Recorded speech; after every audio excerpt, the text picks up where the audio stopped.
Welcome to this episode of Bringing Bias in from the Cold.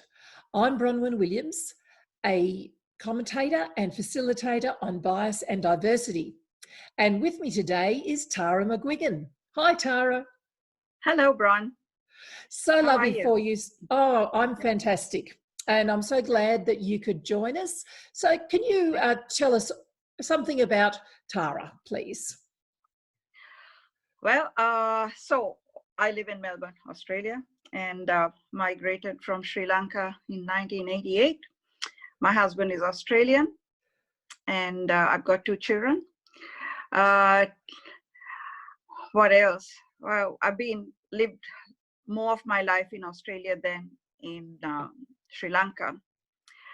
And yeah, I'm quite happy here. It's a good country. Good. But yeah, your topic is bias, so I haven't been particularly aware of bias for a long time. I wasn't conscious of it at all. But I think as I've got older, I'll be 60 this year, and as I've got older, I've probably been more aware or recognized it. Because I think sometimes we don't even see bias. We don't recognize it. We don't know it is bias. We just accept it as, oh, that's the way things are. That's the way of the world, yeah. So how would you define bias? I think bias is the lens that we see certain things through. So for instance, if we're talking of religious bias, it'll be, say, in a Christian country like Australia, it'll be a lens of Christian culture that we see the world through.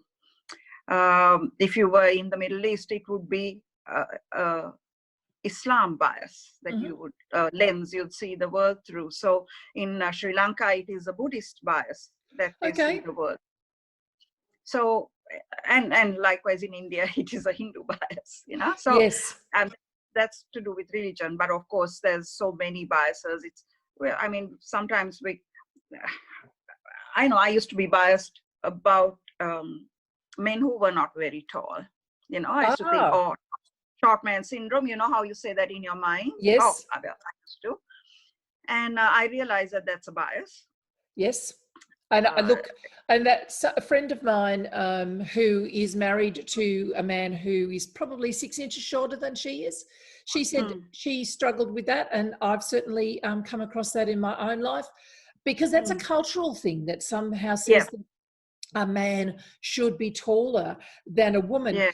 Though when you think about it, what difference it makes, I don't know. Yeah. It's these weird expectations. Like I used to have this thing that my husband had to be older than me, you know. Yes. So my husband is actually 6 months younger than I am, and as you know, as a young person, I wouldn't have warmed towards someone who I realized was younger than I was, even if it was like a few months. I don't say it was a few years, probably I would have really struggled with that, you know, that would have got in the way of my decision to marry the person. So that is so interesting that you say that, because as you know, my partner is 3 years younger than me, and he's the same height as I am. And so, yes, not so much for me around the age, but certainly the height. And again, that was just a cultural thing. Yeah. And I love that you raised that, because they're the lenses, and I like that word that you use. They're the lenses that we filter and interpret everything to, and we categorize people, don't we? If they're tall or they're bigger or their age, we categorize them and say that they are suitable because they've ticked these boxes. Yeah, it's a pity that it's this training to categorize is instilled in from a very young age, you know, to put things into boxes. And that's that really is a pity, because we lose touch with connecting things. Like we have to intentionally start connecting the dots, as you say. Whereas I think we are trained, we're taught not to connect the dots, but to operate in silos or in those separate ways. So it's really interesting how you got to unlearn. Yes. Now, when you start going into higher education, yes, like when you start done a thesis, you know what it is like. When you start writing a thesis, suddenly you're having to see the relationship between a whole lot of things that you would normally have separated. Yes. So your analytical mind will separate these things. Mm-hmm. But then when you're writing, in academia, you're then supposed to start connecting these things. And sometimes I think, it's such a pity that the systems are set up in such a way. And look, having said that, I believe things are changing. So I want to say that at this point, Bron, because certainly the coronavirus is bringing a lot of change to how we think and operate. And I'm really hoping that it will start to address some of the just unconscious biases that we carry, that we'll start to see them, because those very things that we were biased about will start to affect us. But anyway, what I was trying to say is that it's a real pity that, and because I come from an Eastern culture, it has its benefits as much as a Western culture does. And in the Eastern culture, it's a much more holistic way of looking at things. So we tend to be more accepting, say, of things, or more encompassing of things. So less silos. Less silos. Whereas the Western mind, we are taught to, or don't mix it all up, like separate it out and just focus on this issue and not all those other things that take them separate. And sometimes one issue has the bearing, it is coming from multiple places on that particular issue. So you take bias. Sorry, do you think, no, that's all right. Just to sort of tease that out a bit more, because I'm, like you and I have had many, many, many conversations around ideas and thoughts and philosophy. So the idea that the Western mind categorizes, whereas the Eastern mind tends to, as you say, be more holistic.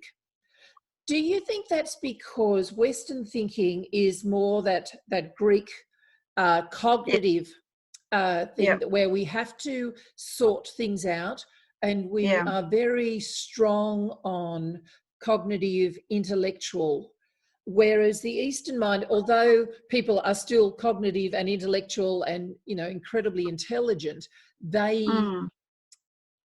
as you say, make connections, they connect the dots much more readily, or just as a natural part of life. And I think the Eastern mind is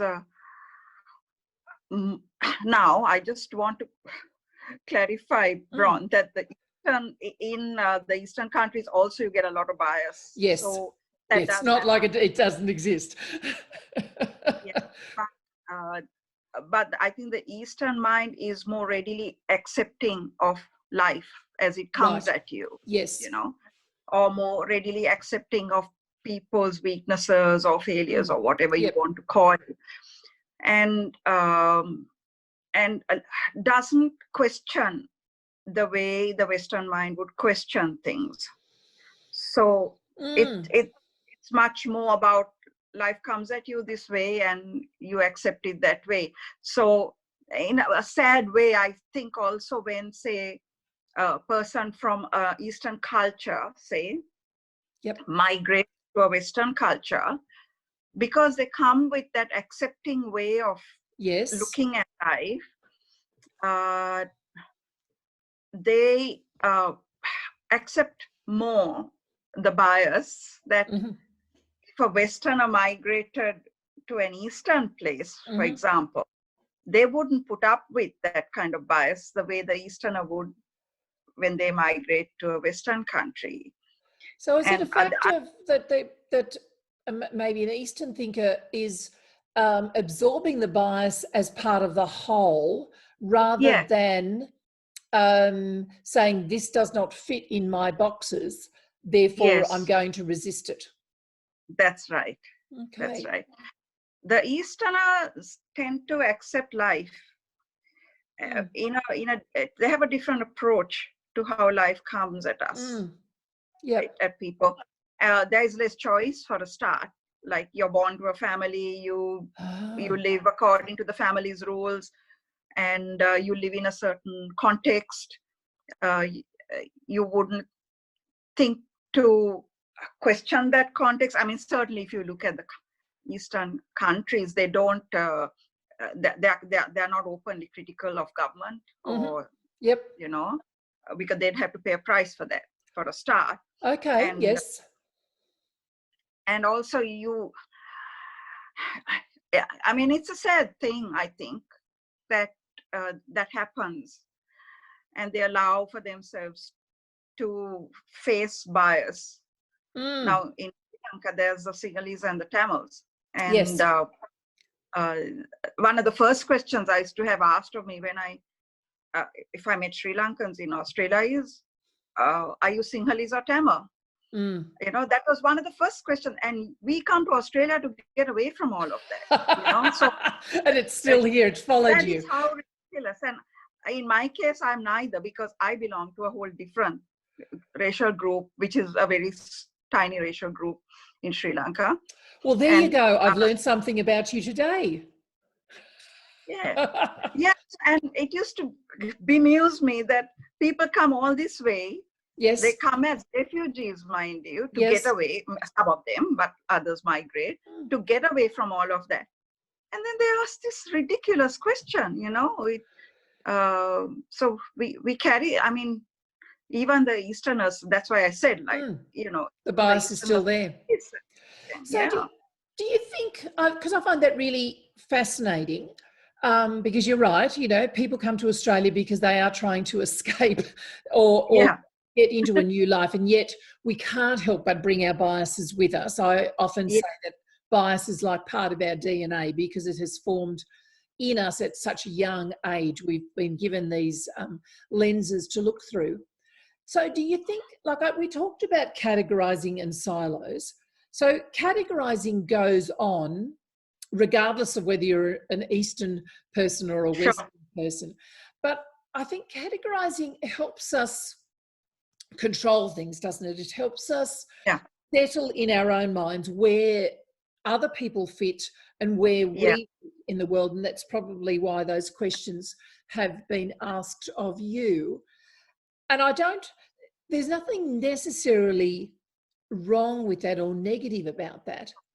But I think the issues become when we use those categories as a way to separate us and say that one is better than the other. Once we start making moral judgments about all into different groups, and that's where our biases can really become have a negative impact in our lives. Yeah, absolutely. Yeah, you're right. I think I mean, it's good that your work is around and you have acknowledged that sometimes you can't get rid of a bias, but if you recognize, you can catch yourself falling into that trap, and how a bias can actually be so self-sabotaging because we lose the power of choice and the power of seeing things for what they are. When we apply this bias, we actually harm ourselves more than anyone else when we do that. We do, don't we?